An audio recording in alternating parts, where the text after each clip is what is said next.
ensinnäkin kaikille tervetuloa ja hyvää joulun odotusta.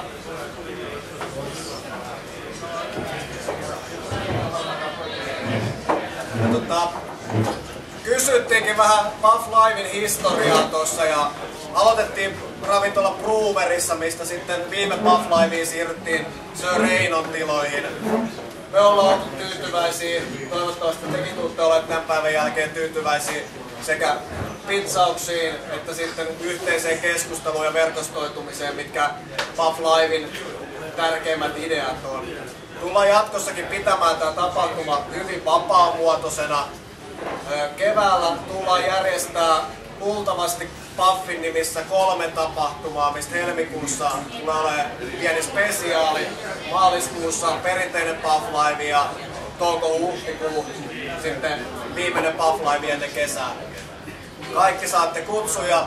Jos joku ei LinkedInissä ole sattunut mun kontaktilistalle vielä joulun kautta pääsemään, niin laittakaa viimeistään illalla tai huomenna kutsua, niin sieltä sitten saadaan kontaktit taas eteenpäin. Tänään mä en sen enempää Puffista ja itsestäni aio taruilla, vaan puhutaan enemmän meidän Puff-kabinetista. Eli ollaan tuotu meidän oma Puff-kabinettipalvelu, koska me nähdään, että yrityksiä täytyy hieman auttaa myös eteenpäin. On valmiitakin keissejä, mutta on yrityksiä, mitkä tarvitsee myös ammattimaista apua liikeideana sparraamiseen oikeaan suuntaan, rahoitushakemuksen tekemiseen oikeaan suuntaan. Puff-kabinetilla periaatteessa 3 funktioa. Ensimmäinen, ehkä konkreettisin ja näkyvin meidän asiakkaille tulee olemaan kaikkien meidän Executive Summareiden sparraaminen. Eli missä meidän asiakas ostaessaan Executive Summarin saa vähintäänkin kaikkien kabinettilaisten palautteen ja sen mukaan pystytään vielä muokkaamaan rahoitushakemusta oikeaan suuntaan.